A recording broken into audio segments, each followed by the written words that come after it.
Welcome back to CulturWe. In today's episode, we're going to talk about cultural appropriation and cultural appreciation. In relation to the highly controversial Queen Cleopatra documentary / TV series.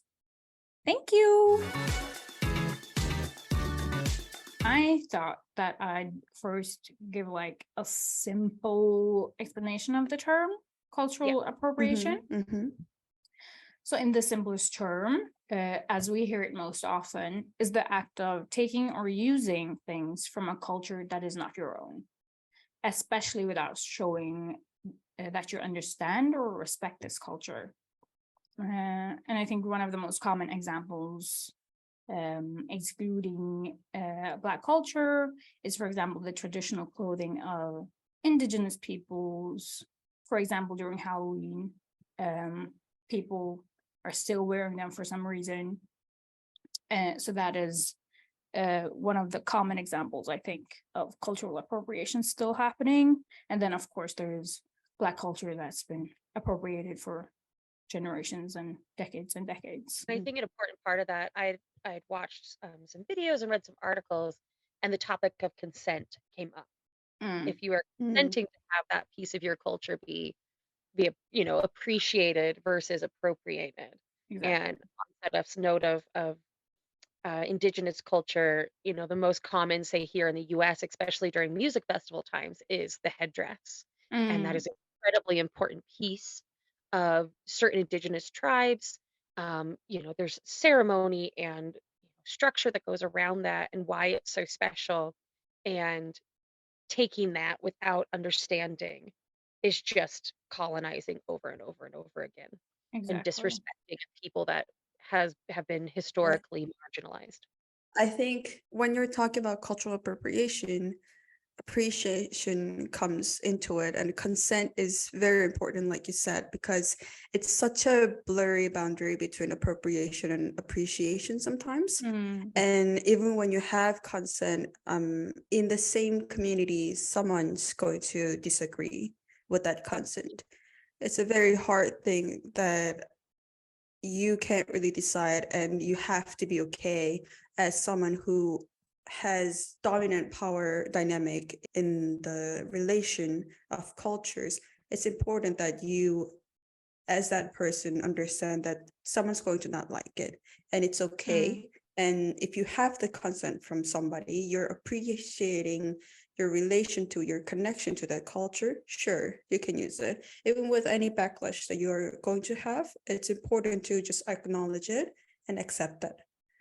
I think that's, as a Korean that sees a lot of Asian culture getting appropriated, I think it's important that way, because obviously somebody's going to enjoy wearing hanbok or chipa or any other different cultures' clothing. It's important to know that it's just going to happen, especially in this time of society. And it's also going to be other white people or other cultures that are going to attack you for it.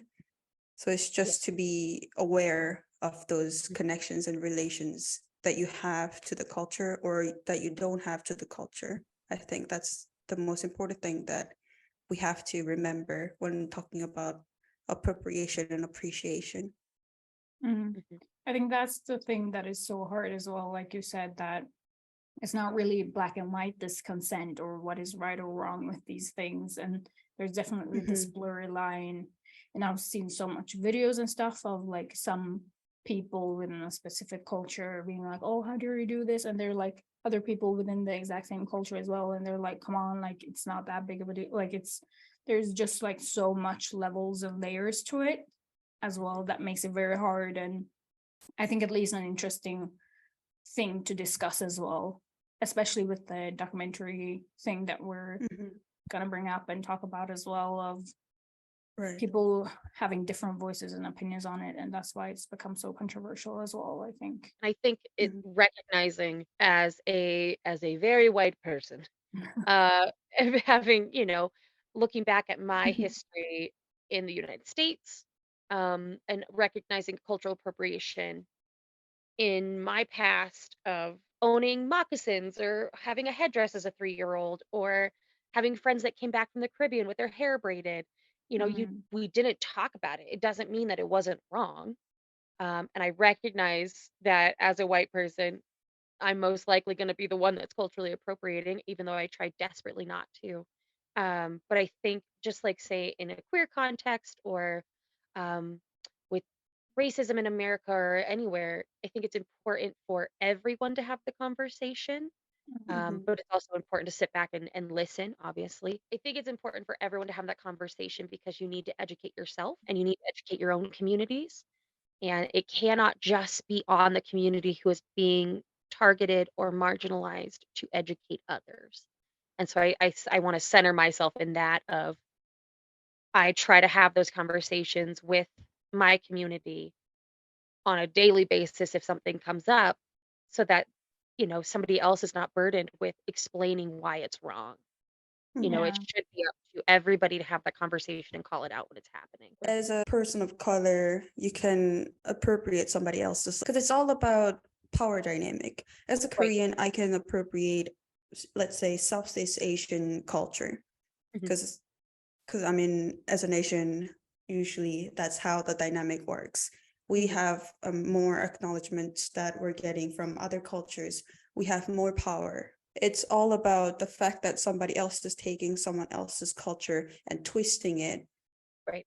any way they want. I think that's the important thing that we need to talk about. And even as a person of color, I think it's important to learn about because it's always conversation where, let's say, you call out a Korean person, they're like, I can't be a racist. I can't be appropriating somebody else's Mm. culture. I'm the one that's a minority. But Mm. we're not the only ones. No. It's all about context. It's all about how you use this cultural object or anything else, that it's really depending on how you're respecting them. So I Absolutely. think And that's location of, say, being a Korean American versus being in Korea as a Korean, of Mhm. who's the power, who's in the power. I heard a really Right. great definition of prejudice versus racism, and racism is prejudice plus power. And Mhm. having been, whoever is the historically dominant or in power community versus the other. Right. And Yeah. and it comes up a lot in the United States of, well, they're racist against me because I'm white. It's like, no, they're prejudiced. Mm. They can be prejudicial because of Mhm. race, but it's not racism until there's that power dynamic. And the same, I think, Mhm. with cultural appropriation of, there is that power dynamic, there is consent, there is, respect that is missing a Mhm. lot Yeah. of the time. And Yeah. I think when doing some reading and looking at case studies, I think it's so frustrating when we talk about woke culture or cancel culture or Yeah. any of these things. It's like certain businesses or celebrities, internet personalities will get called out for cultural appropriation and disrespect. But unfortunately, they say sorry and they can do it again. There is no real, in my opinion, cancel culture that is canceling you for everything that you've ever done, or actually canceling you. You disappear from the face of the internet or society. There's Mm. always this redemption arc, which Mhm. part, I think there should be a redemption arc if there's real change, because Yeah. people can Right. grow and learn and change. However, what the redemption arc that we've seen a lot of the time, I think of the one I was looking at for Dior and the Savage campaign, Yeah. it could happen again and they can just say sorry. And Mhm. unfortunately, there's no real change. So in 2019, Dior's perfume Savage, they released a new campaign with Johnny Depp, and it had Native American undertones, or just Mm. very blatant as Mhm. well. So the perfume, interestingly, was released first in 1966 with that Mm. same name. The Mm. issue arises in 2019 when they release new ads that have Native Americans in the ads, and it's this undertone of, that is the savage. It's very much like Peter Mm. Pan, and using that terminology, we still see it on signs, and in there's a sign in a state park where they use that terminology to talk about Native Americans, Indigenous people. And Mm. that was really the issue. I mean, Johnny Depp was no stranger to, unfortunately, culturally appropriating Native culture when he Oof. played in The Lone Ranger. Oh my God. Um, Yeah. they came Mm. out, they pulled the ad, they didn't pull the perfume, of course, but Yeah. It happens in fashion and in TV, music, all sorts of things. You see a lot of cases where you kind of wonder who's on the backside of this team, not Yeah. saying this is wrong, but most likely it's because historically those teams are very, very white and they Yeah. Right. don't have the diversity that is needed to be able to, and the power for those diverse individuals to call out the issue. Definitely. So I think like with what you said, with woke culture and stuff, I think it's definitely has been very important because it highlights stuff like this that usually you maybe before you did not see. But I think this woke culture has also become like huge thing that sometimes you try to find things that aren't really there, especially with like social media and stuff. Every individual can do a video explaining their like opinion on something, so it becomes a huge thing as well, every person's opinion in a bigger scale. So it's Mhm. also very important to start listening to like different perspectives and not just like one and be like, oh, okay, so this is bad. But I think it's become more important now to also listen to a lot of perspectives to just get a bigger view, like a wider perspective on things. So one Yeah. example I was thinking about that, thought of it while we were talking about the Dior campaign, that blurs Mhm. lines or tries to blur in lines is the Avatar movie. Mm. Okay, so I was like, yeah, Yep. because Yep. We had this discussion. the thing that like annoys me a lot about the Avatar movie is the fact that every culture that is shown within that movie is taken from Black culture, African tribe culture, and indigenous culture. Like, Mhm. really copy paste practically. Yeah. Even the ornaments, the things you're wearing, it's actually worn by tribes and African cultures, and you can look it up. The thing is, the way they can move around it is the fact that they're blue and they're not actually human. So they're not Mhm. really appropriating, Yep. right? Right. Which is like, oh, I've seen so many like white men usually like online and be like, what is the problem? They're blue, they're not even human. Like, come on, like this is not racism, everything is racism. And I'm like, dude, just like look it up. It's not hard. Like even the It's very accents, clear. oh, Yeah. it's The so accent. clear. And the Mm. actors that are playing, which I got annoyed by because they actually do accents that sound a bit like they're coming from, well, maybe areas from Africa or like a general African Mhm. dialect, if that is impossible, if even possible, because it's a huge Right. continent. Call But it. they do a bit of like an Mhm. accent there. So I was like, Yeah. oh, they must be like someone from somewhere that is Mhm. not counted as white. So I looked Right. it up, and like they were all white guys like doing Mhm. accents. And so I just feel like it got a lot worse when I looked it up even more. Because they had a expert come into the team, and then they said they created this new language for the avatars. But when you're creating something new, you get inspiration from something else. Absolutely. Yeah. And I think it's important to mention those, Yeah. because obviously it's new, it's different, that we can tell, but it's also very easy to tell there's inspiration coming from indigenous cultures and African cultures and other people that are not recognized in life. And when you're creating something, it's, especially when it comes to art, it's a continuation of the whole history of colonization, basically. Just Yeah. white men taking something, using it as an inspiration, and saying, oh, this is a whole new art that we're doing. Because in my thesis, I talk about how the nature art is basically the American nature art that started was basically taking inspiration from indigenous art like Peru. And it's very clear when you know both of them. I mean, I'm also guilty of it. When I first practiced art, I didn't know much about indigenous art, and I didn't know where it's coming from. Yeah. And I get inspiration from them and use it in my art. But later on, I realized, oh, I might be also using indigenous designs, and I'm just not mentioning them. I'm just not recognizing them, which is a whole, it's a huge problem when you think about it, because it's recognition that's not given to the right people and it goes on because heritage recognition goes on to so many other problems in current social issues. I think it's very important. And like you said, it's so clear, even if they're blue, their tattoos, the way they talk, there's something obviously taken from other cultures that has significant importance to them. Yeah, because in real life, obviously, if you take like tribal tattoos, we recognize it as a problem, but you don't really say much about it in movies, which is really, I don't know, maybe it lessens your level of recognition when you're watching something on media. Maybe that's why it gives, oh, it's a whole different world. So you don't really have to think about things. Maybe that's why it's easier for people to just ignore them. Exactly. But I think it's easier for white people to watch it and ignore it because they don't really have gone through it in the same way. But if you're like indigenous person or people of color in any way and you're watching it, and it's a movie about colonization as well, which is ironic.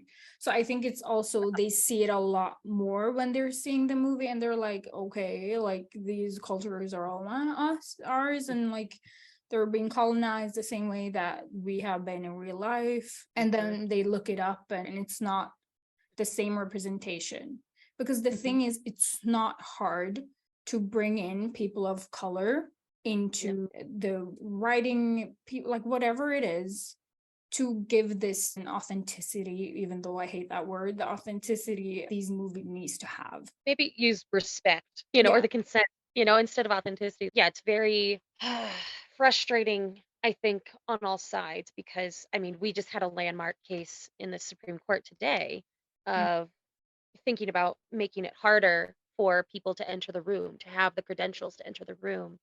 They just got rid of considering race on applications and making sure that your population in a university setting, to try to level the playing field, to make sure that you're having these percentages of people of color in places like Harvard.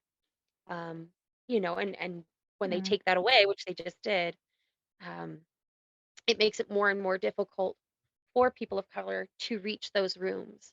And that's really, really upsetting. There was an article I was reading about cultural appropriation in the law, which I find interesting, especially say with the Cleopatra, which we'll talk about soon, that there is litigation where Egypt, there's an Egyptian lawyer suing the production of Cleopatra. And they were talking about intellectual property rights, which is a big thing in the United States. I think you think of academia and plagiarism.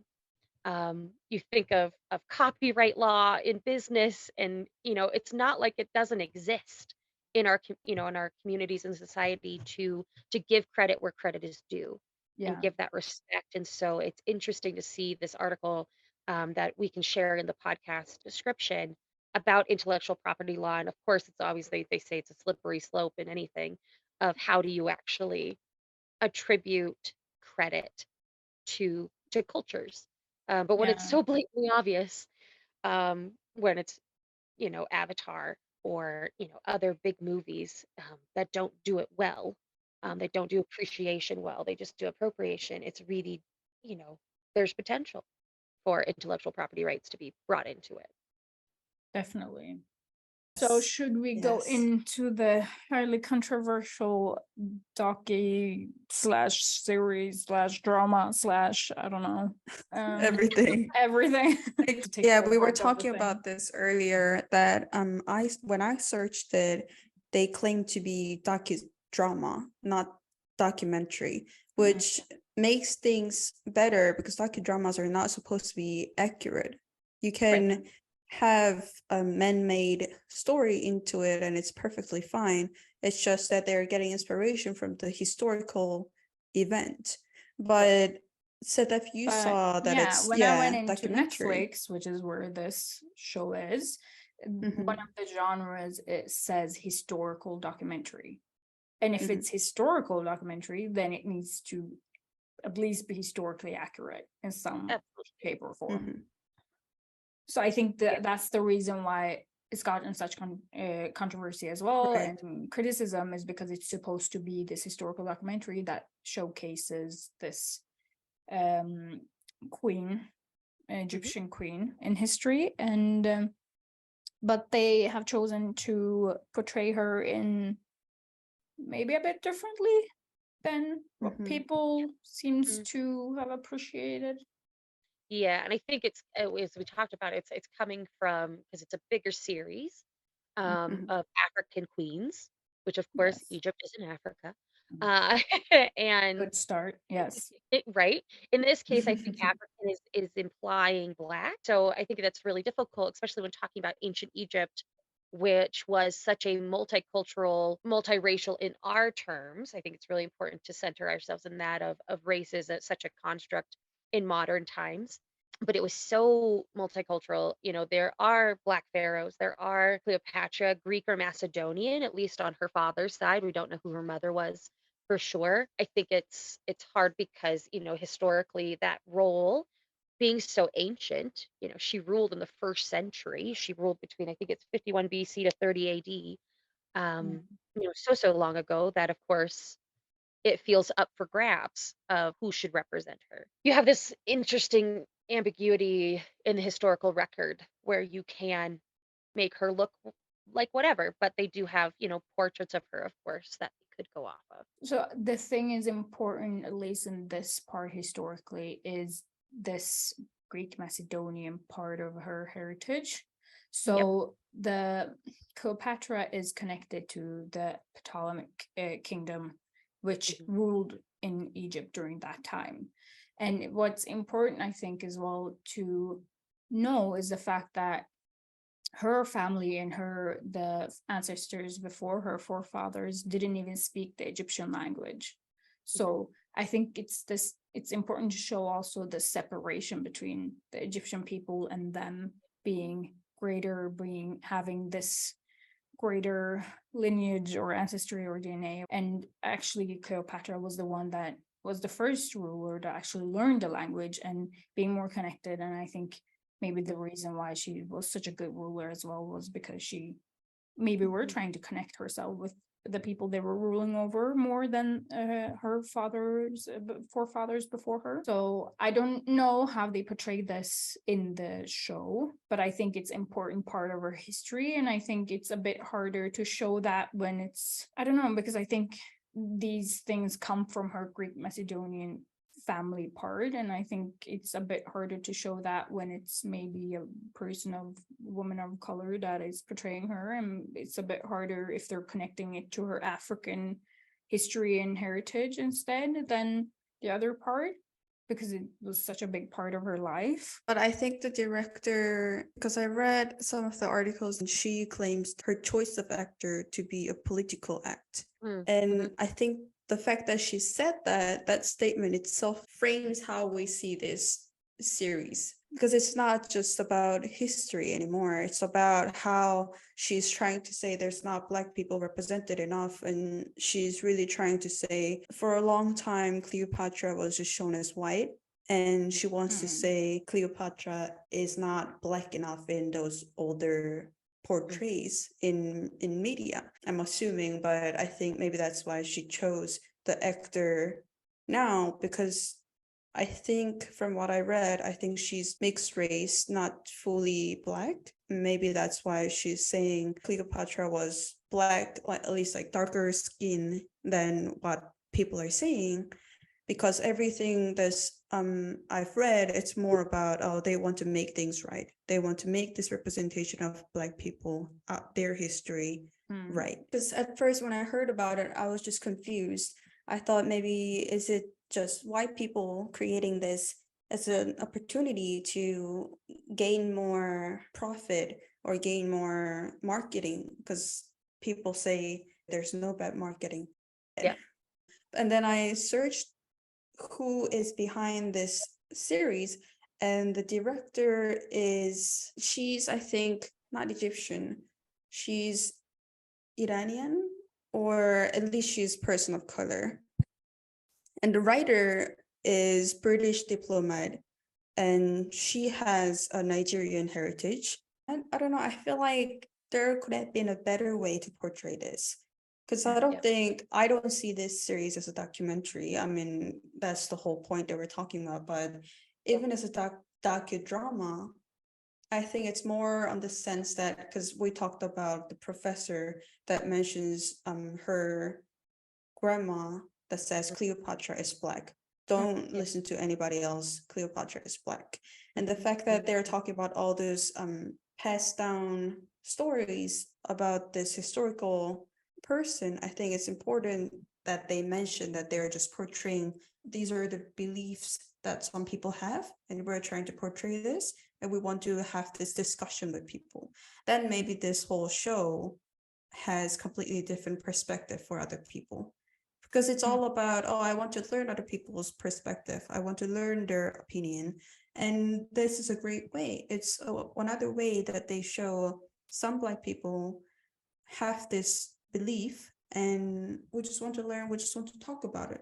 I think that's a great way to talk about history, but framing it as a documentary is almost, it's almost like they're saying, oh, everybody is wrong. I think it's difficult because Egypt is so multicultural. I think Cleopatra is an easy name to pull out because everybody knows it. It's show-stopping. Right. It's like using Marie Antoinette. During my anthropology degree, I took an African studies class, and the teacher did this incredible job of talking about, there's a famous Frederick Douglass quote, who is an abolitionist, a freed man during the Civil War era, who spoke and said, ancient Egyptians are our relatives, they are our ancestors. And a lot of people push back on that idea. But historically and archaeologically, you can prove that through copper molding production that came from ancient Egypt. And you see this influx of people into Central Africa and in West Africa who are fleeing the Roman invasion of Egypt and the Greek invasion of Egypt, and taking that knowledge with them because Egypt produced it. They were the masters of it. And so you slowly see that production come across into West Africa, which then the enslaved populations are taken from. And so I do think that there is historical accuracy there, that there obviously were Black Egyptians and Black pharaohs, and a cultural and a genetic connection to that area. It's just unfortunate that Cleopatra gets chosen because it is Greek. Um, it's not that she isn't an African queen, because she is in Africa, she is a queen, but historically speaking, most likely was not of African descent necessarily. Yeah, exactly. Definitely, of course, they've been entwined and entangled between countries for centuries and centuries, and definitely there've been a mix between each other, and there've been mix between the Greek Macedonian that came in and with the Egyptians that lived there. And because this is the thing, like no one is like just one thing, and I think it's been proven over and over again with these DNA tests that's been so popular now, and people are realizing they're like percentages of like everything in the world. So I think it's definitely, it kind of shows that. But with the thing with like what Sarah said of how this show is shown and portrayed, and that you don't really see it as a documentary, but it's also this thing of if they've shown the different perspectives of this story. So we get from this show the Black history perspective of it, of them thinking she's Black, and with this grandma as well, that's part of the show, that is, she tells that she's been told that Cleopatra is Black, and don't listen to whatever is said in like school, this is what we believe in and stuff. Definitely, if it's part of their heritage and part of the story that's been told, they've been told. But if they've shown the other perspective of this in the documentary to be a bit more accurate in what it's actually been, if it's supposed to be a historical documentary, then the Egyptian researchers and professors, because there's so many of them, it's Egyptology, there's a whole section of it in archaeology when it's just about the history of Egypt. So I think they could have done this more right if they just brought in some people that know this better than just it being a story, a part of their story, and actually being within their research and academic or whatever it is, and actually brought them into the room and listened to them and gotten a different perspective and had them in the documentary, I think it given a bigger and better nuance to this huge story that is, God, connected to so many countries and histories. They could have done it a bit more right, or while respecting it a lot more than. But the grandma that you mentioned, she is a professor. She really? teaches, her statement is very powerful in this documentary. That's because it's in the trailer as well. Right. And I searched her name, and she teaches African studies.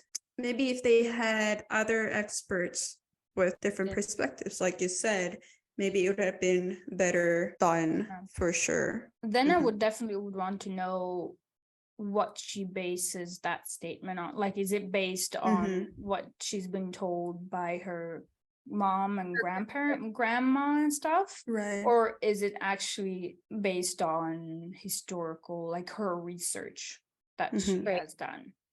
Because I think then if she makes that sentence, it's become even a bigger thing for me, because then I want to know, she's a like, professor. where is this coming from? Yeah, definitely. I think it's difficult because I watched on YouTube infographics, and they even tried to break down the timeline and the birth chart and whose daughter she could be, and I think a really important piece with the Ptolemy dynasty is to realize that that's a dynasty that very much intermarried their own.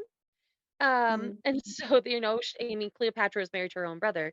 So going outside of, there is the potential, because we don't know her mother. There is the potential, but it's never been proven. And thinking of Egyptologist Maya Havas, who is at the head of antiquities in Egypt, even says there's certain drawings where during that time where they're so good at painting and representing the different cultures and heritage and races that are present in Egypt.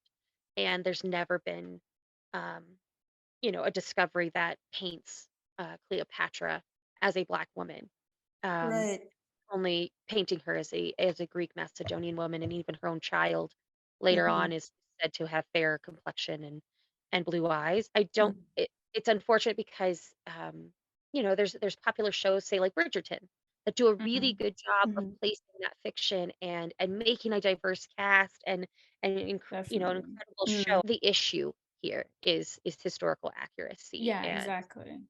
I'm excited to watch the rest of the series. I want to learn more about, African queens and such, and I really hope that it doesn't dismantle that production, Yeah. because I think it is an important history to understand, and to understand Cleopatra's space in it, of course, is very important. But it's, it's hard to right the wrongs of the past with new statements, and I'm curious to see what Netflix will do in response.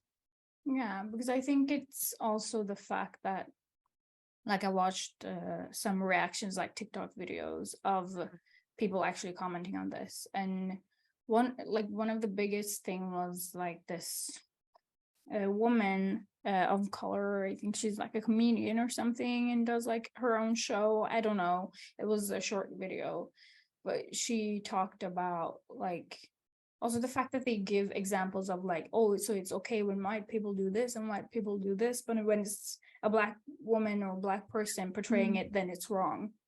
But the thing was that mostly the examples they give are actually fictional, even though it doesn't make it right. Like, people have discussed this as well, but it's still more of a fictional movie or show or whatever it was. And I think the biggest thing with this one is that it's supposed to be a documentary, so people have a bit more things they look into during these documentaries than like what they want to see.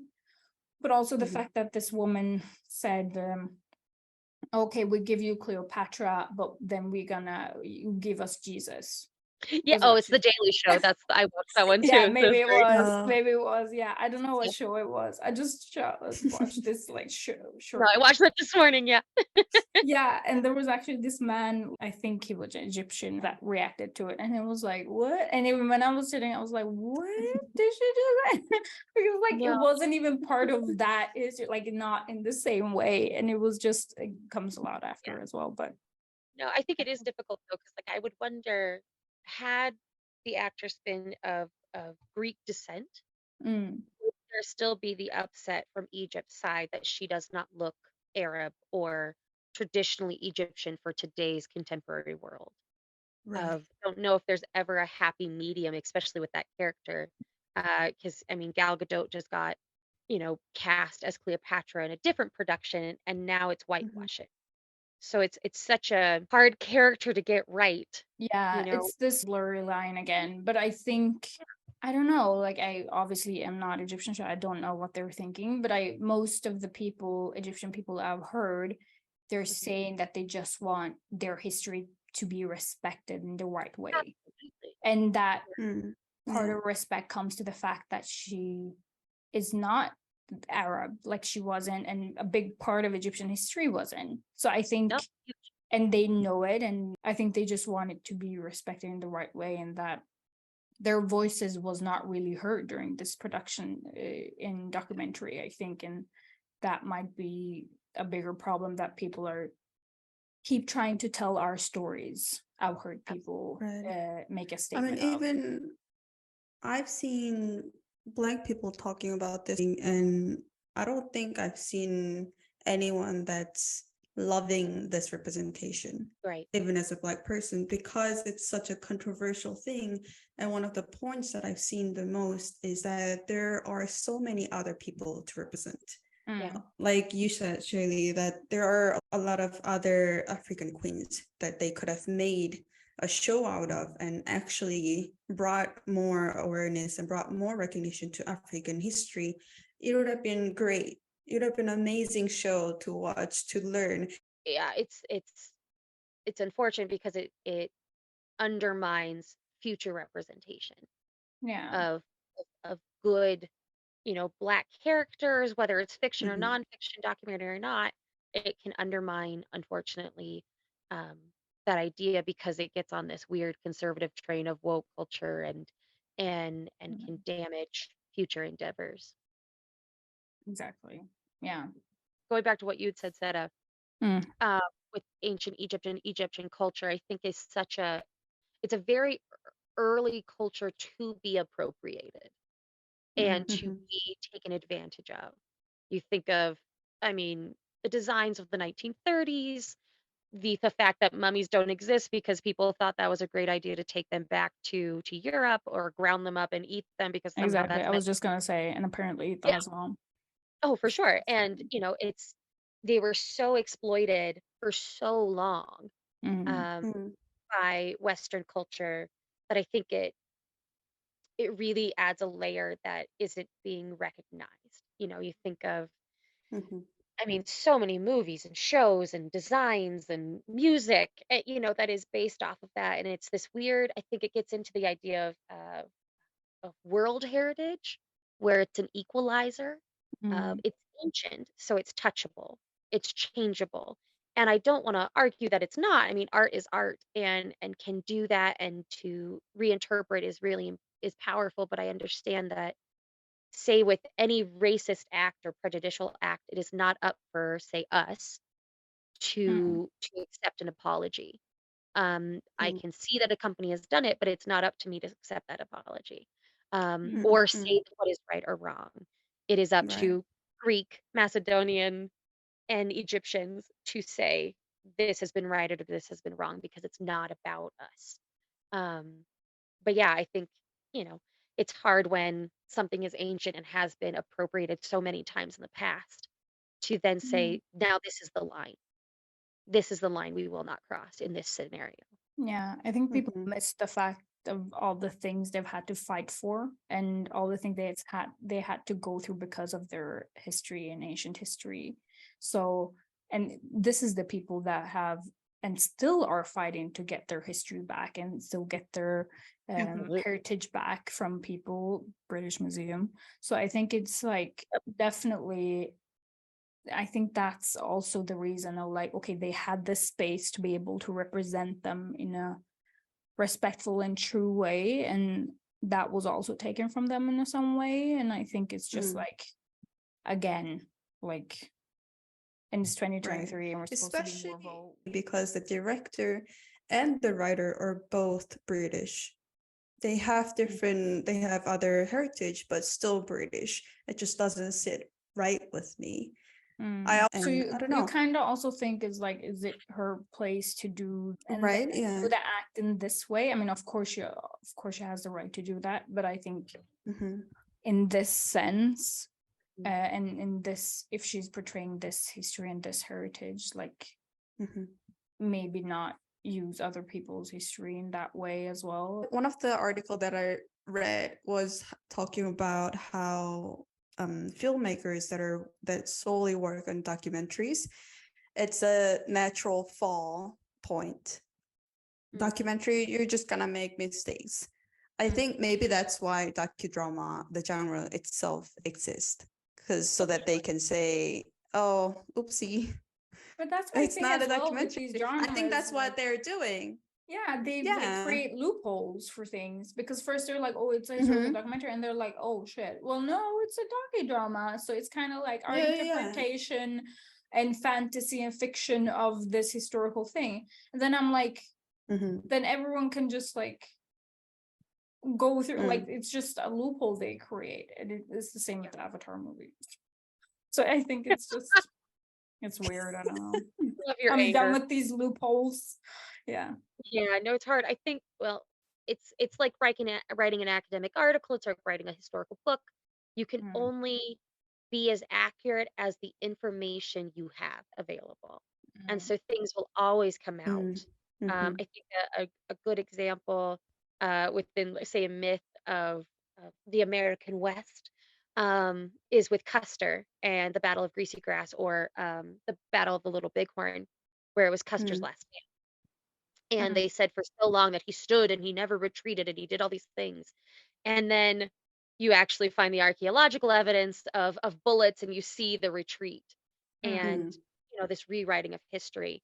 And so, say a documentary that was made before that archaeological find is going to say one thing, the archaeological, if you're taking that into account, it's going to say another thing in 2023. Historically speaking, as heritage professionals, we can say, not so historically accurate. I really wish they have chosen underrepresented African queen, because I personally, I don't know much about it. It would have been such a fun show to watch and learn. I don't know, maybe it would have been better if they just acknowledged this, because no matter what you do, like I said, with writing a research paper or creating art, you're always going to be biased. No matter what, even if you try, you're going to be biased. But this, obviously, even with the choice of expert that they have, is biased. And I think as a viewer, we just have to know that before watching this, and just enjoy as another. That's the hard thing, that like not everyone has or know what we know, for example. So that's why I think it's so important with documentaries to at least make it as right as possible, is the fact that not everyone knows what we know. And if they're clicking on that documentary thinking, oh, it's accurate, it's historical documentary, so this must be somewhat true, they're clicking on it and watching it and get a whole different view of what maybe it actually was. So I think that's why it's so important to have these strict things, qualifications or whatever, when it comes to making documentaries, because you're showing this to thousands and millions of people, and it's going to shape the way they think and know things. And especially when it's Netflix show, its influence is gigantic compared to independent filmmakers. Hopefully more people listen to our podcast and learn a bit more about the accuracy of this production and possible potential negative influence this could have. and will potential good influence for people who want to talk about this different perspectives. It's great and it's bad. It's just, I think that's just what it is. There's really no middle to it when it comes to this show. It's just, I think what's important to take out of this is the fact that it's important to hear different perspectives and maybe know about things or look things up before watching shows or listening to people, to know that this maybe is just coming from them or what they heard from others. And I think it's important to know what you're listening to or what you're watching, and that there are different layers and perspectives and definitely to things. And Thank you, everyone, for joining us for our conversation on cultural appropriation and appreciation and the new Netflix docuseries Cleopatra. We hope you join us next week on Thursday when we talk about feminism in the 21st century. We'll be delving into the history of feminism, where it stands now, and where it stands across the globe, not just in a Western-centric view. Please follow us on Instagram and TikTok for more, and please reach out if you have any podcast topic ideas for future episodes. We hope you join us every Thursday as we discuss the fascinating world of culture and heritage. See you next week.